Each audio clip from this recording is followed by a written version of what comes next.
what's your thought when you hear the idea of I'm a little concerned about what I might discover about myself that could negatively be impacting my relationship? Do we think this way a lot of I might be my own problem?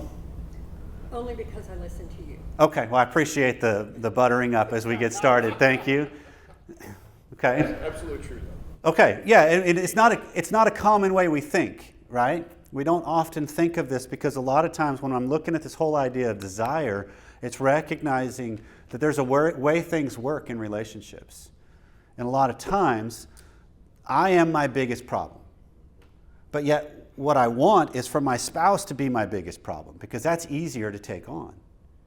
If I just get my spouse to change or do what it is I wish they would do, my world will be a whole lot easier.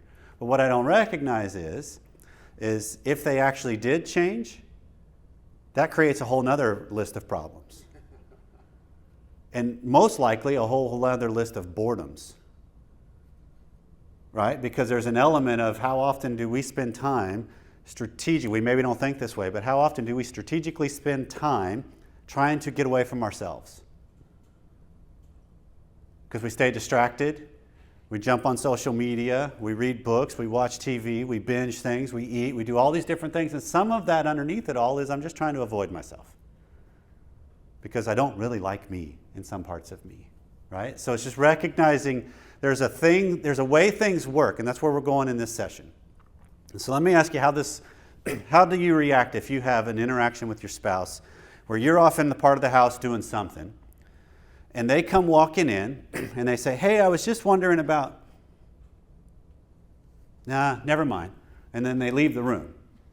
What's your reaction to that? Does it elicit, oh, what was it? Tell me, what do you want? What's going on? Or does it elicit, one less thing I have to worry about? Don't never mind me. Don't never mind me. Okay. Well, because you would be a common human in relationship because there is this element of somebody dangles something out there and now all of a sudden I want to know. Right? It's like now I'm missing out. Now what is it that, but I believe we need to in some regards be thinking in relational terms that kind of a scenario, it's not uncaring if I react with, okay, they'll tell me if it's important enough. I don't need to spend a whole lot of energy chasing them down to figure it out. And this will all come clean as we go through the next few sessions. Because there's an interaction of how we are where I want what they have to help me feel better. Right? Whatever it is about them helps me feel better. It props me up. It keeps me going. And so I believe God has a design in mind when it comes to marriage.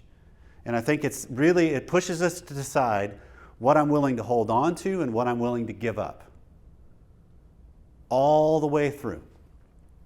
And you can have seasons of marriage where you're not being forced to give up things, but we will have seasons of marriage where we are.